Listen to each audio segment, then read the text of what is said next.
Di ujung dunia, di balik pegunungan gelap yang tak pernah disentuh matahari, berdiri sebuah tembok raksasa yang diyakini menyegal bangsa paling buas yang pernah diciptakan. Dan orang yang membangunnya adalah seorang raja misterius bernama Zulkarnain. Namun, apa yang sebenarnya terjadi dalam perjalanan sang raja sebelum bertemu Ya'juj dan Ma'juj? Inilah kisah yang jarang diceritakan. Jika sahabat suka kisah sejarah Islam, misteri akhir zaman, dan perjalanan para tokoh besar, jangan lupa tekan tombol like, subscribe, dan aktifkan lonceng notifikasi agar tidak ketinggalan kisah-kisah selanjutnya. Raja Zulkarnain adalah tokoh agung yang disebutkan langsung dalam Al-Quran. Namun, sedikit yang mengetahui betapa panjang dan berat perjalanan yang beliau tempuh sebelum akhirnya membangun penghalang untuk bangsa Ya'juj dan Ma'juj, makhluk buas yang bahkan bangsa-bangsa kuno tak sanggup menahan keganasan mereka. Kisah ini bukan hanya tentang perjalanan fisik, tetapi perjalanan spiritual, kepemimpinan, dan ujian besar yang mengukur kadar keimanan seorang raja yang diberikan kekuasaan oleh Allah atas timur dan barat. Dan di antara perjalanan itu, ada satu ekspedisi yang paling gelap, paling misterius, dan paling menegangkan. Langit barat memerah seperti bara raksasa ketika pasukan Raja Zulkarnain mulai memasuki wilayah yang belum pernah dijelajahi manusia. Mereka berjalan berhari-hari melintasi gurun yang tampak tak berujung. Pasirnya hitam, seolah terbakar oleh matahari yang terik dan tak kenal ampun. Di antara tiupan angin gurun, pasukan mulai melihat sesuatu yang aneh. Sebuah cahaya besar yang memantul seperti bola api di balik cakrawala. Ketika mereka semakin dekat, barulah terlihat jelas. Matahari tampak seperti tenggelam di balik lautan hitam pekat, seolah masuk ke sebuah kolam logam cair. Air itu begitu gelap, hampir seperti minyak panas yang bergolak. Pemandangan ini membuat banyak prajurit merinding, beberapa bahkan berbisik. Apakah ini ujung dunia? Apakah ini tempat matahari beristirahat setiap malam? Namun Zulkarnain tetap maju. Ada wibawa yang membuat siapapun di dekatnya merasa aman. Ia memandang lautan gelap itu bukan dengan ketakutan, tetapi dengan rasa penasaran dan keyakinan bahwa Allah sedang menuntunnya menuju sebuah misi besar. Negeri yang hidup dalam kegelapan. Tak jauh dari tepi lautan hitam itu, Zulkarnain mendapati sebuah kaum. Mereka hidup dalam kekacauan, yaitu hukum tidak ditegakkan, para perampok bebas merampas, pemimpin mereka kejam dan menindas, orang-orang tidak tahu siapa yang benar atau siapa yang salah. Kaum itu datang kepada Zulkarnain dengan wajah penuh ketakutan, memohon bantuan. Salah seorang tetua berkata, "Wahai Raja Zulkarnain, negeri kami tidak memiliki keadilan. Yang kuat menindas yang lemah, yang zalim tidak pernah dihukum. Tolong, tegakkan hukum di negeri ini." Zulkarnain memandang mereka, kemudian berkata dengan suara yang tegas namun lembut, "Siapa yang berbuat zalim akan kuhukum, dan siapa yang berbuat baik akan kuberi ganjaran yang lebih baik." Ucapan itu membuat kaum tersebut menangis lega. Mereka tahu, raja yang datang kepada mereka bukanlah penakluk biasa. Ia membawa keadilan, bukan ambisi pribadi. Penegakan keadilan. Zulkarnain memerintahkan penyelidikan. Dalam beberapa hari, para tiran yang selama ini menindas rakyat ditangkap. Sebagian dihukum sesuai kejahatannya, sebagian lagi diberi kesempatan bertaubat dan memperbaiki hidup. Keamanan mulai pulih, rakyat mulai bekerja kembali, anak-anak bisa bermain tanpa rasa takut. Namun, meski kemenangan itu besar, Zulkarnain merasakan sesuatu yang tidak biasa. Tanda langit yang misterius. Pada malam setelah negeri itu kembali damai, Zulkarnain berdiri di tepi lautan hitam. Langit tampak berbeda. Awan merah berputar perlahan seperti memberikan isyarat. Angin membawa aroma asing seperti logam terbakar. Beberapa prajurit memperhatikan perubahan itu dan bertanya, "Wahai Raja, apakah perjalanan kita berakhir sampai di sini?" Zulkarnain memejamkan mata sejenak, lalu menjawab, "Tidak, ini baru permulaan." Seakan menjawab ucapan sang raja, kilatan cahaya muncul di ufuk barat, sebuah tanda bahwa perjalanan mereka masih panjang dan semakin berbahaya. Malam itu, Zulkarnain tahu Allah sedang membimbingnya menuju sesuatu yang jauh lebih besar. Sesuatu yang tersembunyi di balik gunung-gunung gelap di ujung utara. Itulah awal perjalanan menuju pertemuan dengan bangsa yang tak kenal ampun, Ya'juj dan Ma'juj. Setelah menegakkan keadilan di negeri barat, Zulkarnain tidak tinggal lama. Ia tahu bahwa misinya belum selesai. Ada panggilan ilahi yang terus menarik langkahnya, memintanya untuk bergerak menuju arah yang belum pernah dijamah manusia, timur jauh, tempat matahari terbit. Perjalanan tanpa bayangan. Pasukan bergerak menembus lembah-lembah tandus, hutan belantara dan dataran luas tak berpenghuni. Mereka berjalan berhari-hari tanpa melihat tanda kehidupan. Setiap pagi, ketika matahari terbit, para prajurit melihat keanehan. Bayangan mereka hampir tidak tampak. Cahaya matahari di timur begitu kuat, begitu dekat, seolah lahir dari balik bukit-bukit rendah di hadapan mereka. Udara semakin panas, awan menghilang, langit biru pucat tampak seperti akan retak.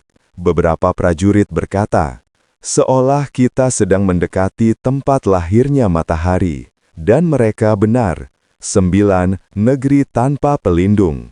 Hingga akhirnya, mereka tiba di sebuah dataran luas, dan di sanalah mereka melihat pemandangan yang mengejutkan. Sebuah kaum hidup tanpa atap, tanpa rumah, tanpa bangunan. Tidak ada pepohonan, tidak ada tempat berteduh. Ketika matahari naik, panasnya langsung mengenai kulit mereka. Namun kaum itu tetap bekerja, tetap tersenyum, dan tetap hidup dengan cara yang sederhana. Zulkarnain bertanya kepada salah satu dari mereka, "Mengapa kalian tidak membuat tempat berlindung dari matahari?" Mereka menjawab dengan pasrah namun tenang, "Wahai Raja, matahari di negeri kami terlalu dekat. Apapun yang kami bangun akan hancur oleh panasnya." Zulkarnain terdiam. Ia belum pernah melihat manusia sekuat ini, namun sekaligus selemah ini dalam menghadapi alam. Kaum yang lurus dan jujur. Meski hidupnya sulit, kaum itu memiliki hati yang lembut. Mereka tidak saling menipu, tidak mencuri, dan tidak saling menindas. Mereka justru berkata kepada Zulkarnain, "Kami tidak meminta emas atau kekuasaan, kami hanya ingin hidup tenang." Namun di balik ketenangan itu, ada bayangan kelam. Saat malam turun dan suhu berubah drastis, para tetua berkumpul mengelilingi Zulkarnain. Mereka membawa kabar yang membuat pasukan bergidik. Salah seorang tetua bergetar ketika berbicara, "Wahai Raja Zulkarnain, kami hidup damai, tetapi ada kaum lain yang tinggal jauh di utara. Mereka datang dari balik gunung-gunung gelap, menghancurkan tanaman kami, menyerang setiap kampung yang mereka temui." Zulkarnain menatapnya serius. "Apa nama kaum itu?" Tetua itu menjawab dengan suara sangat pelan, hampir berbisik, seolah takut makhluk itu akan mendengar. "Mereka disebut Ya'juj dan Ma'juj." Para prajurit saling berpandangan. Nama itu terdengar asing, namun menimbulkan ketakutan yang sulit dijelaskan. Lalu tetua itu melanjutkan, "Mereka tidak memahami bahasa kami. Mereka buas, rakus, dan bergerak seperti gelombang. Jika mereka keluar dari tempat persembunyian mereka, tak ada yang bisa menghentikan kehancuran." Angin malam tiba-tiba berhembus lebih dingin. Api unggun bergetar seolah ikut takut. Panggilan untuk melanjutkan perjalanan. Setelah mendengar itu, Zulkarnain menatap ke arah utara. Gunung-gunung hitam itu tampak jauh, seperti bayangan raksasa di bawah cahaya bulan. Ia merasakan sesuatu dalam hatinya, sebuah dorongan ilahi yang mengatakan, "Pergilah, ujianmu belum selesai." Zulkarnain berkata kepada pasukannya, "Kita tidak bisa berhenti di sini. Di balik gunung-gunung itu, ada ancaman yang bisa menghancurkan dunia. Kita akan melanjutkan perjalanan hingga Allah menunjukkan takdir berikutnya." Pasukan bersiap, api unggun padam satu persatu, dan malam itu Zulkarnain mengambil langkah pertamanya menuju wilayah yang bahkan para penduduk timur pun tidak berani mendekatinya, wilayah yang menjadi sarang Ya'juj dan Ma'juj. Perjalanan menuju utara dimulai saat fajar. Udara berubah drastis, tidak lagi panas seperti di timur, tetapi semakin dingin dan menusuk. Pasukan Zulkarnain melewati bukit-bukit tandus, lembah-lembah sunyi, serta hutan gelap yang seolah tidak pernah merasakan cahaya matahari. Semakin jauh mereka berjalan, semakin sedikit tanda kehidupan. Tidak ada burung, tidak ada hewan liar, tidak ada suara angin yang menenangkan. Hanya ada keheningan yang membuat bulu kuduk berdiri. Bulan setelah berhari-hari perjalanan, pasukan mulai melihat sesuatu di kejauhan. Dua gunung raksasa berdiri berdampingan seperti dua penjaga hitam yang menjaga rahasia dunia. Puncaknya tertutup kabut kelam.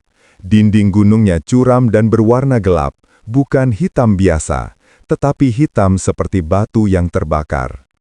Sebagian prajurit bertanya-tanya, apakah mereka benar-benar batu atau sesuatu yang lain. Saat mereka semakin dekat, langit seolah berubah warna. Awan bergerak lambat, berat, dan gelap. Suara gemuruh samar terdengar dari balik gunung, seperti suara langkah banyak makhluk yang bergerak bersamaan. Namun tidak ada yang dapat dilihat dengan jelas. Zulkarnain berhenti sejenak, memandang dua gunung itu dengan tatapan yang dalam. Ia berkata kepada para panglima, "Di balik celah gunung inilah kaum itu berada." Kaum yang dimaksud bukan kaum biasa. Nama mereka telah berbisik-bisik dalam cerita penduduk timur, Ya'juj dan Ma'juj. Tidak jauh dari celah gunung, Zulkarnain menemukan sebuah kaum yang hidup dalam ketakutan. Wajah mereka pucat, tubuh mereka kurus. Mereka berbicara dalam bahasa yang hampir tidak bisa dipahami manusia manapun. Para ahli bahasa dalam pasukan Zulkarnain mencoba berkomunikasi. Setelah usaha panjang, muncullah terjemahan yang mengejutkan. Kaum itu berkata dengan suara gemetar, "Wahai Zulkarnain, setiap musim dari celah itu keluar kaum yang buas. Mereka memakan apa saja, menghancurkan apa saja, tidak mengenal belas kasihan." Mereka menunduk lalu melanjutkan, "Kami tidak punya kekuatan melawan mereka. Kami tidak punya peradaban untuk membangun benteng. Kami hanya bisa berlari dan bersembunyi." Salah satu pria tua menggenggam pakaian Zulkarnain sambil menangis. "Apakah engkau bisa menutup celah itu untuk kami? Kami akan memberimu upah, emas, apapun yang kami punya."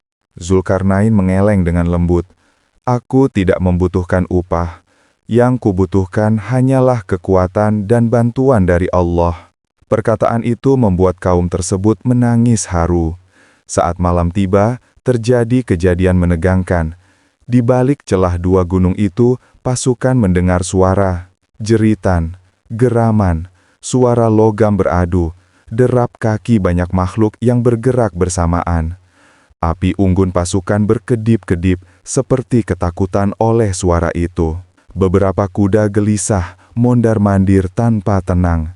Salah satu prajurit berbisik, "Apakah itu mereka?" Zulkarnain menjawab tanpa ragu, "Ya, itulah suara kaum yang akan kita hadapi." Tetapi yang terlihat dari celah gelap itu hanya bayangan besar yang bergerak cepat lalu menghilang.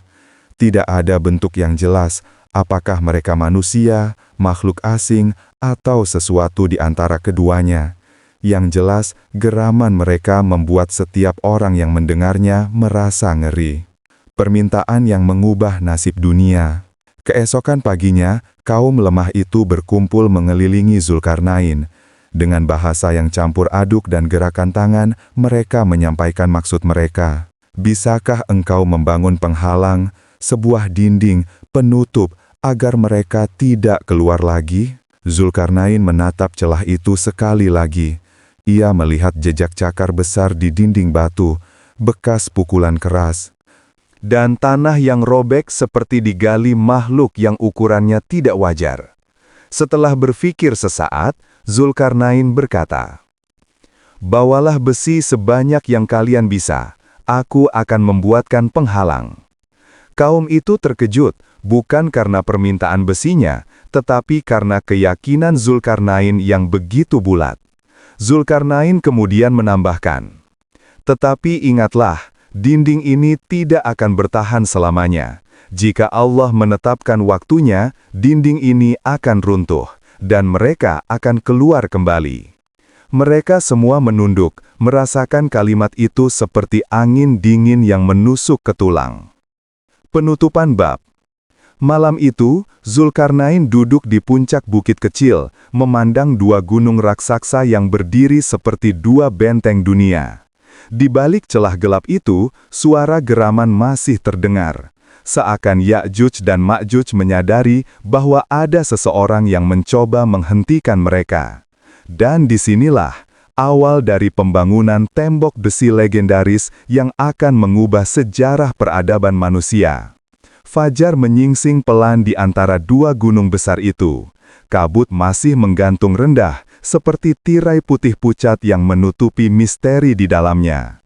Zulkarnain berdiri di depan celah gunung sambil memandangi jurang gelap itu, jalan rahasia tempat Ya'juj dan Ma'juj biasa keluar untuk menghancurkan dunia sekitarnya.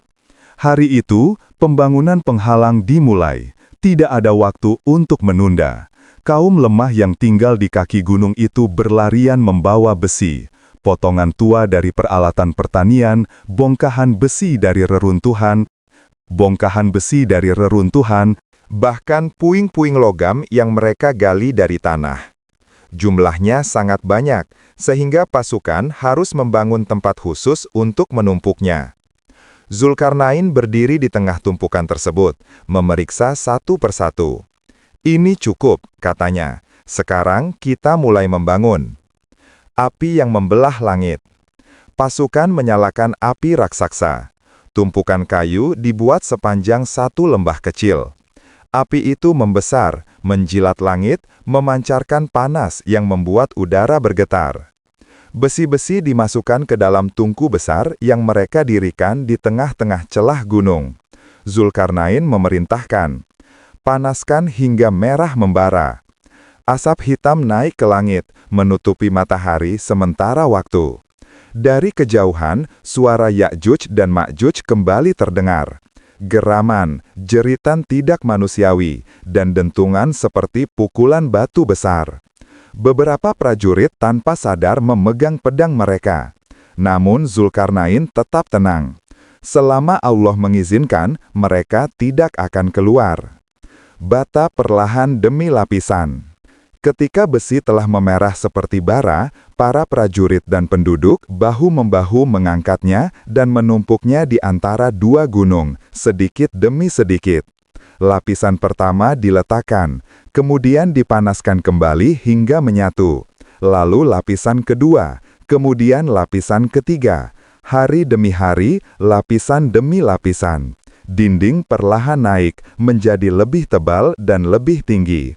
Dinding itu akhirnya menjulang begitu besar hingga menutup seluruh celah antara dua gunung.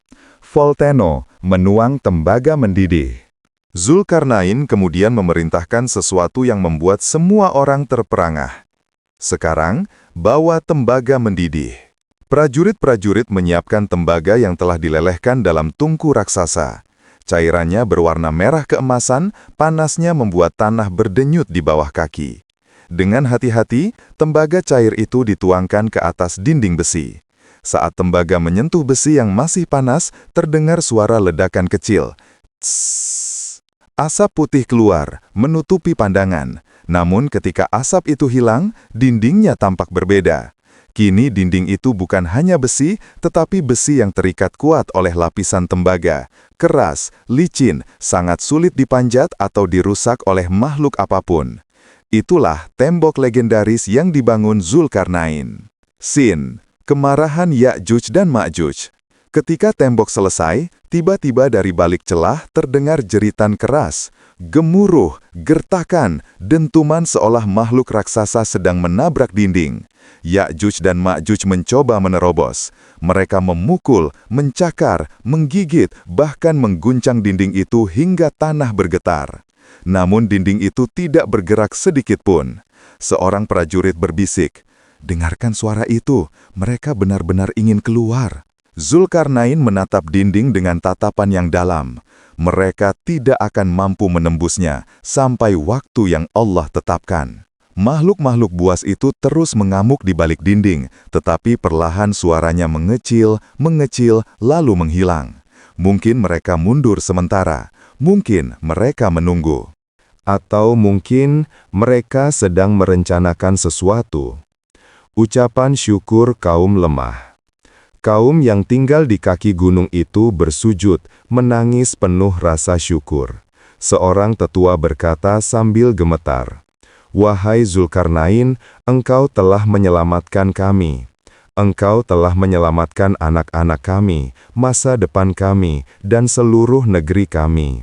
Namun Zulkarnain menjawab dengan tegas namun rendah hati, "Ini semua adalah rahmat dari Tuhanku. Jika Dia menghendaki, kelak dinding ini akan runtuh, dan janjinya akan datang." Ucapan itu membuat semua orang terdiam, bukan karena takut, tetapi karena mereka sadar bahwa dunia ini bergerak sesuai takdir ilahi. Penutupan bab. Hari itu, tembok besi Zulkarnain berdiri megah, kokoh, dan bercahaya di bawah matahari sore. Tak ada makhluk yang bisa melewatinya, baik manusia, setan, maupun bangsa buas seperti Ya'juj dan Ma'juj. Namun di balik tembok itu, di kedalaman bayangan gelap, makhluk-makhluk liar itu masih hidup, masih bernapas, masih menunggu. Menunggu waktu di mana dinding itu melemah, dan dunia kembali berubah selamanya. Ketika Raja Zulkarnain tiba di lembah yang dijanjikan, ia melihat sesuatu yang belum pernah ia saksikan sebelumnya dalam seluruh perjalanan panjangnya. Dua gunung raksasa menjulang bagaikan dua pilar langit, seolah menahan sesuatu yang terus berusaha menerobos dari balik kegelapan di antara keduanya.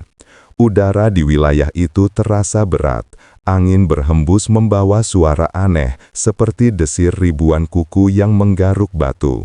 Para pasukan merapat tanpa diminta. Sebagian mulai berzikir lirih untuk menenangkan hati. Mereka yang tinggal di wilayah tersebut, kaum lemah yang selalu diganggu Ya'juj dan Ma'juj, menyambut Zulkarnain dengan getir. Mereka berkata dengan penuh ketakutan, "Mereka hampir menerobos, wahai Raja. Jika engkau tidak datang, mungkin kami sudah binasa." Zulkarnain menatap celah antara dua gunung. Di balik kegelapan itu, geraman, teriakan, dan suara logam yang tergores terdengar jelas. Seakan ada ribuan makhluk raksasa yang mendorong-dorong pintu dunia lain. Namun Zulkarnain tidak gentar. Ia bukan hanya seorang raja. Ia adalah penjaga peradaban yang diamanahkan Allah. Zulkarnain mengumpulkan para ahli pandai besi dari seluruh wilayah yang pernah ia taklukkan. Orang-orang memilih biji besi terbaik, kemudian menumpuknya di antara celah dua gunung. Tapi Raja Zulkarnain tidak sekedar menumpuk logam. Ia mengatur semuanya secara ilmiah. Lapisan besi dipadatkan, dipanaskan dengan bara hingga memerah, kemudian dituangkan tembaga cair di atasnya hingga membeku sempurna. Api membara sampai membuat langit berubah jingga. Asap hitam menutupi lembah. Suara palu bertalu-talu menandai lahirnya benteng paling kokoh dalam sejarah manusia. Ketika dinding raksasa itu mulai terbentuk, Ya'juj dan Ma'juj semakin liar. Mereka menghantam, menggeram, dan menggetarkan tanah. Namun benteng itu tidak bergerak sedikit pun. Kaum yang selama ini ketakutan meneteskan air mata. Mereka sujud syukur, sebab untuk pertama kalinya dalam hidup mereka, suara monster-monster itu terdengar jauh dan tak berdaya. Saat benteng itu selesai, Zulkarnain berdiri di hadapan seluruh rakyat. Mata mereka terpaku, menunggu apa yang akan ia katakan. Dengan suara yang tenang namun memiliki wibawa yang mengguncang jiwa, ia berkata, "Ini adalah rahmat dari Tuhanku, tapi ketahuilah, apabila waktu yang dijanjikan Allah tiba, benteng ini akan runtuh, dan Ya'juj dan Ma'juj akan keluar seperti gelombang yang menelan dunia." Kata-kata itu membuat manusia merinding. Mereka tidak berani membayangkan apa yang akan terjadi pada masa itu. Namun Zulkarnain tahu satu hal, ia telah menjalankan kewajibannya. Benteng itu berdiri kokoh seperti garis pemisah antara peradaban dan kehancuran. Dan sejak hari itu, nama Zulkarnain bukan lagi hanya raja penakluk, tetapi pelindung umat manusia. Malam turun di atas lembah itu. Api yang tadi menyala untuk membangun benteng, kini padam, menyisakan cahaya lembut dari bara terakhir yang meredup. Pasukan Raja Zulkarnain beristirahat dengan damai, untuk pertama kalinya setelah perjalanan panjang yang penuh misteri dan ancaman. Di atas gunung, siluet Zulkarnain berdiri memandang langit. Ia menatap bintang-bintang yang bertebaran, seolah membaca tanda-tanda masa depan. Ia tahu perjalanannya belum selesai. Banyak lagi penjuru bumi yang menanti kehadirannya. Banyak kaum tertindas yang butuh pertolongannya. Namun, malam itu, ia membiarkan dirinya menikmati sedikit ketenangan. Di belakangnya, benteng besi tembaga yang ia bangun bersinar keperakan diterpa cahaya bulan. Sebuah monumen abadi dari perjuangan seorang raja yang tak hanya kuat dalam perang, tapi juga dalam iman dan tanggung jawab. Di bawah cahaya itu, para penduduk daerah bersujud, menangis haru, menyebut nama Zulkarnain sebagai penyelamat yang dikirim Tuhan. Namun, Zulkarnain hanya menggeleng pelan. "Semua ini dari Allah, aku hanyalah hamba yang menjalankan perintah." Itulah kerendahan hati seorang raja yang namanya akan dikenang sepanjang sejarah. Perjalanan Raja Zulkarnain bukan sekedar kisah sejarah. Ia adalah cermin bahwa kekuatan sejati bukan diukur dari seberapa banyak wilayah yang ditaklukkan, tetapi seberapa besar manfaat yang diberikannya kepada manusia. Zulkarnain meninggalkan benteng, meninggalkan lembah, dan kembali melanjutkan misinya menuju timur dan barat. Namun, warisannya tidak pernah hilang. Benteng itu, entah di mana posisinya hari ini, masih menyimpan misteri. Misteri yang membuat manusia bertanya-tanya, benarkah dinding itu masih ada? Di mana ia berdiri? Dan kapan ia akan runtuh? Dengan itu, kisah perjalanan Zulkarnain berakhir, tetapi rasa penasaran manusia justru baru dimulai.